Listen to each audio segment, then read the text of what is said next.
17वां अध्याय। मत्ती के सुसमाचार का 17वां अध्याय वास्तव में 16वें अध्याय के 28वें पद से आरंभ होता है।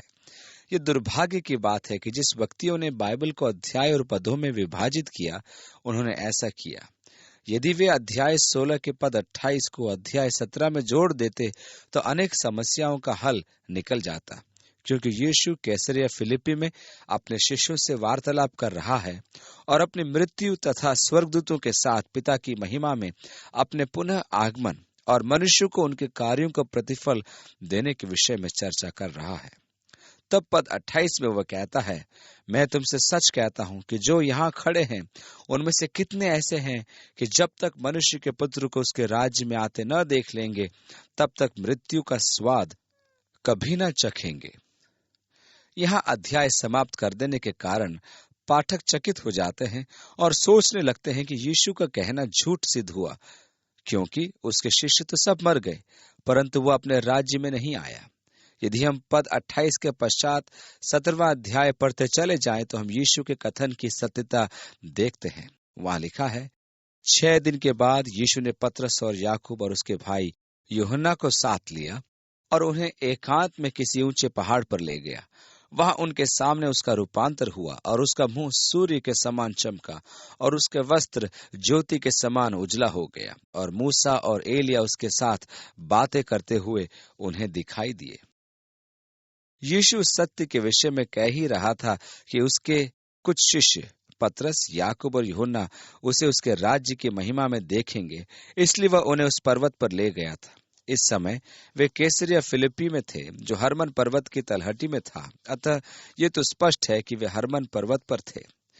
भविष्य में जब विश्व के मसीही पर्यटकों के लिए जब उस पवित्र देश में पर्यटन स्थल तैयार किए गए, तो यीशु के क्रूसीकरण के लगभग 300 वर्षों पश्चात राजा कॉन्स्टेंटाइन की माता ने बाइबल के वर्णन के अनुसार वहां खड़े होकर अपने आप में भावनाओं का आभास करके निर्धारित किया कि वे घटना के स्थल कहाँ रहे होंगे और वहां आराधनालय बनवाए।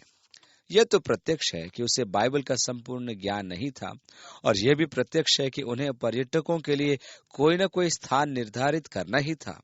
इस प्रकार यीशु के रूपांतरण का पर्वत ताबोर पर्वत निर्धारित किया गया था, जो गलील सागर के निकट एक घाटी में है, और वहां एक बड़ा आराधनालय भी बनाया गया। दूसरी ओर कितने पर्यटक हरमन पर्वत पर चढ़ेंगे कि यीशु का रूपांतरण स्थल देखें। जहां यीशु ने रोटी और मछलियों को बढ़ाकर लोगों को खिलाया, वह स्थान था बेतसैदा, परंतु उस समय वहां पहुंचने का मार्ग नहीं था। इसलिए उन्होंने मगदला में आराधनालय स्थापित किया, क्योंकि वहां पर्यटक आसानी से जा सकते थे।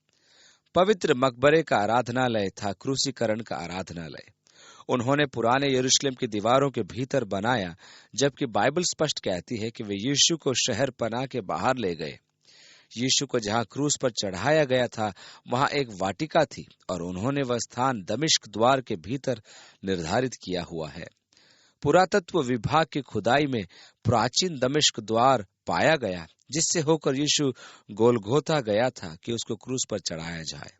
यह सोचकर कि पर्यटकों के लिए समस्त पर्यटन स्थल पास पास में हो, उन्होंने वर्तमान स्थल स्थापित किए। इसलिए रूपांतरण का पर्वत ताबोर पर्वत नहीं है। वहां सबसे ऊंचा पर्वत हरमन पर्वत है, जिसकी ऊंचाई 9,800 फुट है। और क्योंकि यीशु कैसरिया फिलिप्पी में था, तो वह क्यों कर 6 दिन यात्रा करके ताबोर पर्वत पर जाता। यदि आप वहां जाएंगे तो वे आपको इन मिथ्या स्थलों का भ्रमण कराकर आपके अंदर भावनाओं को पैदा करने की कोशिश करेंगे। जैतून पर्वत पर स्वर्गारोहण के 3 आराधनालय हैं, और तीनों का यही दावा है कि उनके आराधनालय सही स्थल पर स्थित है। उनमें से एक तो आपको चट्टान पर यीशु के चरण चिन्ह भी दिखा देगा, जो उसने स्वर्गारोहण के समय छोड़े, जबकि पवित्र शास्त्र आपको स्पष्ट बताती है कि यीशु बेथनिया तक गया और वहां से स्वर्ग में आरोहित हुआ। इन तीनों ने संभव है कि सुसमाचार नहीं पढ़ा। यीशु ने कहा था कि कुछ ऐसे हैं जो उसे महिमा में देखेंगे, और इन तीनों शिष्यों ने उसके रूपांतरण और महिमा को देखा कि उसका चेहरा सूर्य की नाई चमक रहा था और उसके वस्त्र उज्जवल थे, तथा मूसा और एलिया उससे बातें कर रहे थे। लूका सुसमाचार से हमें ज्ञात होता है कि वे उससे उसकी मृत्यु के विषय चर्चा कर रहे थे, जो उसे शीघ्र ही यरूशलेम में स्वीकार करनी थी। यीशु से बातें करने के लिए कैसे महान व्यक्ति, मूसा जो व्यवस्था का संस्थापक था और एलिया जो भविष्यद्वक्ताओं का प्रधान था। व्यवस्था में समस्त बलिदान और पर्व लिखे थे। यीशु को उन सब को पूर्ण करना था, क्योंकि वे सब यीशु के कार्यों की प्रतिछाया थे। अतः मूसा को उससे वार्तालाप करते समय अपनी दी हुई व्यवस्था की वास्तविक समझ प्राप्त हो रही थी। एलिया भी उससे उसकी मृत्यु के विषय चर्चा कर रहा था। इस पर पतरस ने यीशु से कहा, हे प्रभु, हमारा यहाँ रहना अच्छा है। यदि तेरी इच्छा हो तो मैं यहाँ 3 मंडप बनाऊं, एक तेरे लिए, एक मूसा के लिए और एक एलिया के लिए। कभी कभी हम कैसी मूर्खता भरी बातें करते हैं, जबकि हमें उस समय अपना मुंह बंद रखना चाहिए। हम सोचते हैं कि हमें कुछ तो बोलना है और केवल बात करने के उद्देश्य से कुछ भी हम बक देते हैं, चाहे उसका अर्थ निकले या ना निकले। पतरस ने भी यही किया। आवेग में आकर जब उसे कुछ सूझा नहीं, परंतु स्वभाव के अनुसार उसे कुछ कहना था, इसलिए उसने कहा, हे प्रभु, हमारा यहाँ रहना अच्छा है, तो यहाँ हम 3 मंडप बनाएंगे, एक तेरे लिए, एक मूसा के लिए और एक एलिया के लिए। 5वीं आयत, वो बोल ही रहा था कि एक उजले बादल ने उन्हें छा लिया और उस बादल में से ये शब्द निकला, ये मेरा प्रिय पुत्र है जिससे मैं प्रसन्न हूं, इसकी सुनो। उन्होंने व्यवस्था को कहते सुना था, भविष्यद्वक्ताओं को कहते सुना था, और अब परमेश्वर कहता है, मेरे प्रिय पुत्र की सुनो। इन महत्वपूर्ण शब्दों को हम इब्रानियों के पहले अध्याय में देखते हैं। पूर्व युग में परमेश्वर ने बाप दादों से थोड़ा थोड़ा करके और भांति भांति से भविष्यद्वक्ताओं के द्वारा बातें करके इन दिनों के अंत में हमसे पुत्र के द्वारा बातें की। पिता परमेश्वर कहता है, यह मेरा प्रिय पुत्र है जिससे मैं प्रसन्न हूं, इसकी सुनो, जो परमेश्वर का संपूर्ण एवं परिशुद्ध और यथार्थ प्रकटीकरण है। 6ठी आयत से आगे, चेले ये सुनकर मुंह के बल गिर गए और अत्यंत डर गए। यीशु ने पास आकर उन्हें छुआ और कहा, उठो, डरो मत। तब उन्होंने अपनी आंखें उठाई और यीशु को छोड़ और किसी को न देखा। जब वे पहाड़ से उतर रहे थे, तब यीशु ने उन्हें यह आज्ञा दी, जब तक मनुष्य का पुत्र मरे हुओं में से न जी उठे, तब तक जो कुछ तुमने देखा है किसी से न कहना। अन्य शब्दों में, चुप रहना जब तक कि मेरा पुनरुत्थान नहीं हो जाता। 10वीं आयत, इस पर उसके चेलों ने उससे पूछा, फिर शास्त्री क्यों कहते हैं कि एलिया का पहले आना अवश्य है?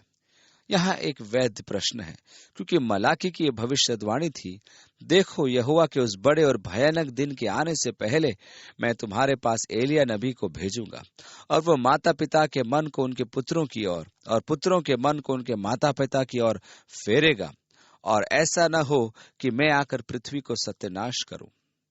भविष्यवाणी के अनुसार प्रभु के आगमन से पूर्व एलिया आएगा और वह उनके मन को अपने पितरों के परमेश्वर और उनके विश्वास की ओर फेरेगा। पतरस ने अभी 6 दिन पूर्व ही कहा था, यीशु मसीहा है। अब प्रश्न यह है कि उसके आगमन से पूर्व एलिया क्यों नहीं आया? पद 11 को ध्यान से देखिए कि यीशु क्या कहता है। उसने उत्तर दिया कि एलिया तो आएगा और सब कुछ सुधारेगा। यीशु ने कहा कि निश्चय ही एलिया आएगा और सब कुछ सुधारेगा। शिष्यों के मन में यह विचार था कि यीशु उसी समय पृथ्वी पर अपना राज्य स्थापित करेगा, इसलिए वे चकित थे और उन्होंने कभी नहीं सोचा था कि स्वर्गारोहण से यीशु के पुनः आगमन तक बहुत लंबा समय होगा। उन्होंने 2000 वर्ष के अंतराल के विषय में सोचा ही नहीं था। अतः वे समझ नहीं पा रहे थे कि एलिया पहले कैसे आएगा, जबकि यीशु भी यही कह रहा था। प्रकाशित वाक्य की पुस्तक में कलीसिया के विषय में चर्चा करने के पश्चात यूहन्ना 11वें अध्याय में कहता है कि उसने 2 गवाहों को देखा, जिन्हें परमेश्वर ने 3.5 वर्ष गवाही के लिए दिए। इस समय ये अलौकिक शक्ति का उपयोग करेंगे। वे अपनी गवाही के काल में वर्षा रोक देंगे। वे अपने बैरियों पर अग्नि वर्षा के सामर्थ रखेंगे। एलिया ने इस पृथ्वी पर रहते हुए ये दोनों चमत्कार किए थे। उसने प्रार्थना करके वर्षा रोकी और उस सेना की टुकड़ी पर अग्नि वर्षा की जो उसे बंदी बनाने आई थी। अतः यह स्पष्ट है कि उन दो गवाहों में से एक एलिया होगा जो सब कुछ सुधारेगा, और यह भी स्पष्ट है कि यीशु पहली बार आया था कि हमारे पापों को उठा ले और हमारे स्थान पर अपनी स्वयं की बलि दे। वह फिर से आएगा और तब वह सामर्थ और महिमा में अपना परमेश्वर का राज्य स्थापित करेगा। इस प्रकार दो अग्रदूत हैं, एक है यूहन्ना बपतिस्मा देने वाला। तब यीशु ने कहा, परंतु मैं तुमसे कहता हूं कि एलिया आ चुका है और लोगों ने उसे नहीं पहचाना, परंतु जैसा चाहा वैसा ही उसके साथ किया। इसी रीति से मनुष्य का पुत्र भी उनके हाथ से दुख उठाएगा। तब चेलों ने समझा कि उसने हमसे यूहन्ना बपतिस्मा देने वाले के विषय में कहा है। याजक जकरिया मंदिर में धूप चढ़ा रहा था, क्योंकि उसकी पारी थी। वहां स्वर्गदूत जिब्राइल प्रकट हुआ और वह डर गया। जिब्राइल ने उससे कहा, हे जकरिया, भयभीत न हो, क्योंकि तेरी प्रार्थना सुन ली गई है, और तेरी पत्नी इलीशिबा से तेरे लिए एक पुत्र उत्पन्न होगा, और तू उसका नाम यूहन्ना रखना।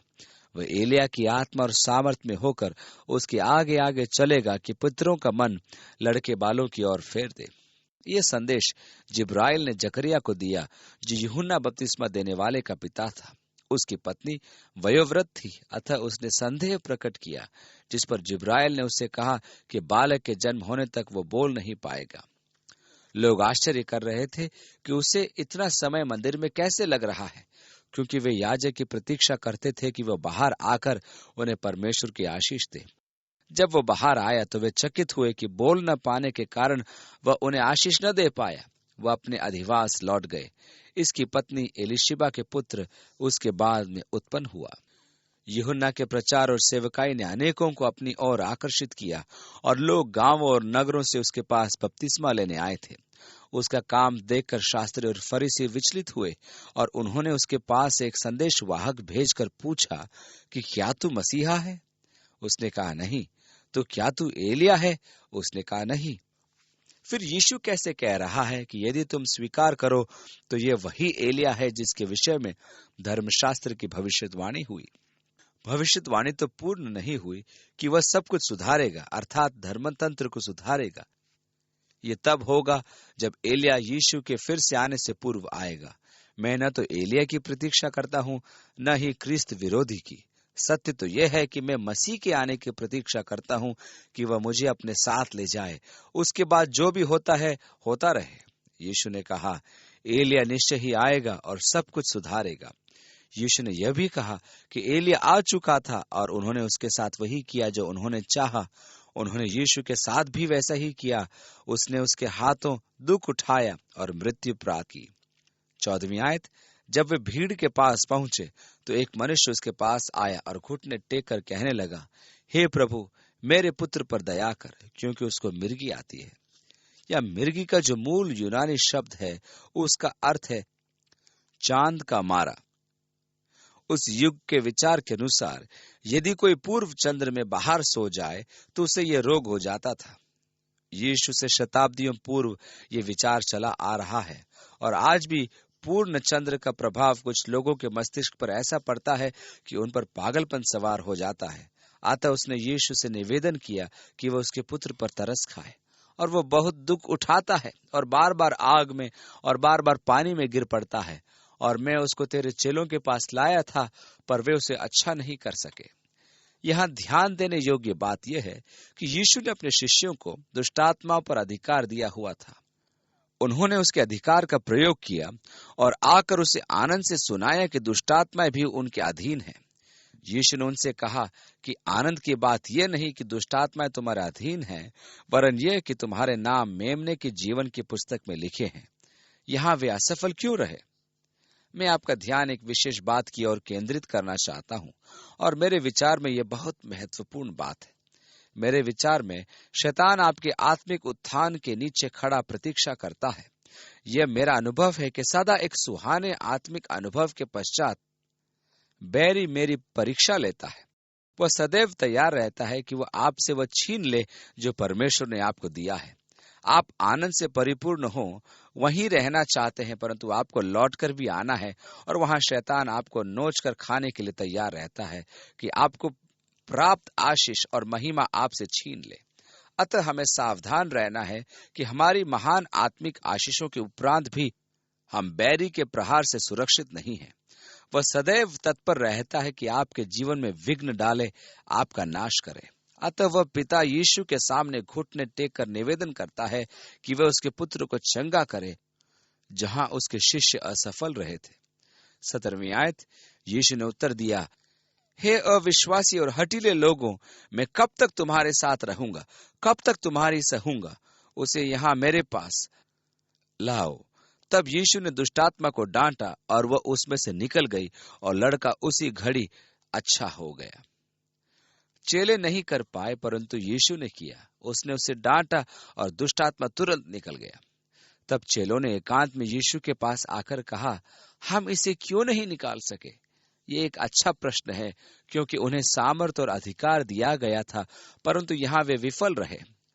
उसने उनसे कहा, अपने विश्वास की घटी के कारण, क्योंकि मैं तुमसे सच कहता हूं, यदि तुम्हारा विश्वास राई के दाने के बराबर भी हो, तो इस पहाड़ से कह सकोगे, यहां से सरक कर वहां चला जा, तो वह चला जाएगा, और कोई बात तुम्हारे लिए असंभव न होगी। पर यह जाति बिना प्रार्थना और उपवास के नहीं निकलती। शिष्य सोच रहे थे कि वे इस स्थिति में असमर्थ कैसे रहे। यीशु ने कहा, अपने विश्वास की घटी के कारण। दूसरे सुसमाचार में हम पढ़ते हैं कि जब वे बालक को यीशु के पास ला रहे थे, तब दुष्टात्मा ने उसे भूमि पर गिरा दिया और वह छटपटा रहा था। सब उस ओर दौड़ पड़े कि क्या होगा। संभव है कि दुष्टात्मा ने यही प्रतिक्रिया शिष्यों के साथ की होगी, जिससे वे विस्मित हो यीशु प्रदत्त अधिकार को भूल गए होंगे। हम भी अनेक बार जब शैतान के सामर्थ और कामों को देखते हैं, तो हमारे मन में अविश्वास उत्पन्न होने लगता है। हम किसी के जीवन को नाश करते शैतान की शक्ति से विस्मित हो जाते हैं, और हम भूल जाते हैं कि परमेश्वर ने हमें उससे भी बढ़कर बहुत बड़ी सामर्थ हमको प्रदान करी है। आज 20वीं शताब्दी में भी दुष्टात्माओं की अनेक घटनाएं हैं, और आप आपकी सेवकाई के दौरान इनसे परिचित होंगे, और शायद आपने इन्हें कई बार निकाला भी होगा। जब आप इस प्रकार के शैतानी क्रियाकलाप देखते हैं, तो आप शैतानी शक्ति द्वारा सम्मोहित कई बार हो जाते हैं और आपका विश्वास गिरने लगता है। परंतु परमेश्वर का धन्यवाद हो जो हम में रहता है, और जो हम में रहता है वो उससे बढ़कर है जो संसार में है, और उसने हमें इन पर अधिकार दिया है। परमेश्वर की संतान होने के कारण हमें न तो उनसे भयभीत होना है और न ही विस्मित होना है। हमें मसीह यीशु के द्वारा उन पर अधिकार और सामर्थ प्राप्त है। इसलिए यीशु ने कहा कि विश्वास की घटी के कारण तुम ऐसा नहीं कर पाए। यदि तुम्हारे अंदर राई के दाने के बराबर भी विश्वास हो, तो तुम पर्वत को भी हटा सकते हो। परंतु उसने यह भी कहा कि ऐसी दुष्टात्मा उपवास और प्रार्थना द्वारा ही निकाली जाती है। संभव है कि यह दुष्टात्मा उच्च श्रेणी की थी, क्योंकि उनकी भी श्रेणियां होती हैं। जब वे गलील में थे, तो यीशु ने उनसे कहा, मनुष्य का पुत्र मनुष्य के हाथों में पकड़वाया जाएगा, और वे उसे मार डालेंगे, और वह तीसरे दिन जी उठेगा। इस पर वे बहुत उदास हुए। यीशु ने उन्हें अनेक बार यह कहा था। अब वह अपने क्रूस के मार्ग पर है। यह उसके अंतिम दिन है। वह अभी गलील में है और शीघ्र ही वह यरूशलेम प्रस्थान करेगा। वह उन्हें बार बार चिता रहा है कि वह मारा जाएगा, वह पकड़वाया जाएगा, परंतु वह 3 दिन पश्चात जी उठेगा। वे उनकी मृत्यु के बारे में सुनकर ऐसे शोकित हुए थे कि उसके पुनरुत्थान की भविष्यवाणी पर उन्होंने ध्यान ही नहीं किया। जब फिर वो जी उठा, तब उन्हें ध्यान आया कि उसने ये पहले ही कहा था। यह एक विचित्र बात है कि हम प्राय दुख के समाचार को सुनकर उससे आगे की बात भूल जाते हैं। वह हमारे मस्तिष्क में नहीं उभरती। इसी प्रकार शिष्य भी उसकी मृत्यु के बारे में सुनकर विस्मित हो जाते हैं, और यदि ऐसा हुआ तो हमें राज्य कैसे प्राप्त होगा, उन्होंने सोचा होगा। और इस कारण उन्होंने उसके पुनरुत्थान की भविष्यवाणी की अवहेलना की। यही कारण था कि तीसरे दिन वे उसके पुनरुत्थान की प्रतीक्षा में नहीं थे। 24वीं आयत से आगे, जब वे कफरनहूम पहुंचे, तो मंदिर का कर लेने वालों ने पतरस के पास आकर पूछा, क्या तुम्हारा गुरु मंदिर का कर नहीं देता? उसने कहा, हाँ, देता है। जब वह घर में आया, तो यीशु ने उसके पूछने से पहले ही उससे कहा, हे शमौन, तू क्या सोचता है? पृथ्वी के राजा महसूल या कर किन से लेते हैं, अपने पुत्रों से या परायों से? पतरस ने उससे कहा, परायों से। यीशु ने उससे कहा, तो पुत्र बच गए। तो भी इसलिए कि हम उन्हें ठोकर न खिलाएं, तो झील के किनारे जाकर बंसी डाल और जो मछली पहले निकले उसे ले। उसका मुंह खोलने पर तुझे एक सिक्का मिलेगा, उसी को लेकर मेरे और अपने बदले। मुझे ये गद्यांश बहुत अच्छा लगता है। मछुआरा मछुआरा ही होता है, लेकिन कर देने के मामले में, पतरस, जा थोड़ा मछली पकड़ने का आनंद ले, और पहली ही मछली के पेट में सिक्का होगा जिसके द्वारा हमारा कर भुगतान हो सकेगा। यीशु ने उससे यह नहीं कहा, जा खड्डा खोदकर सिक्का ले आ। क्या आप जानते हैं कि प्रभु की सेवा करना कितने आनंद की बात है?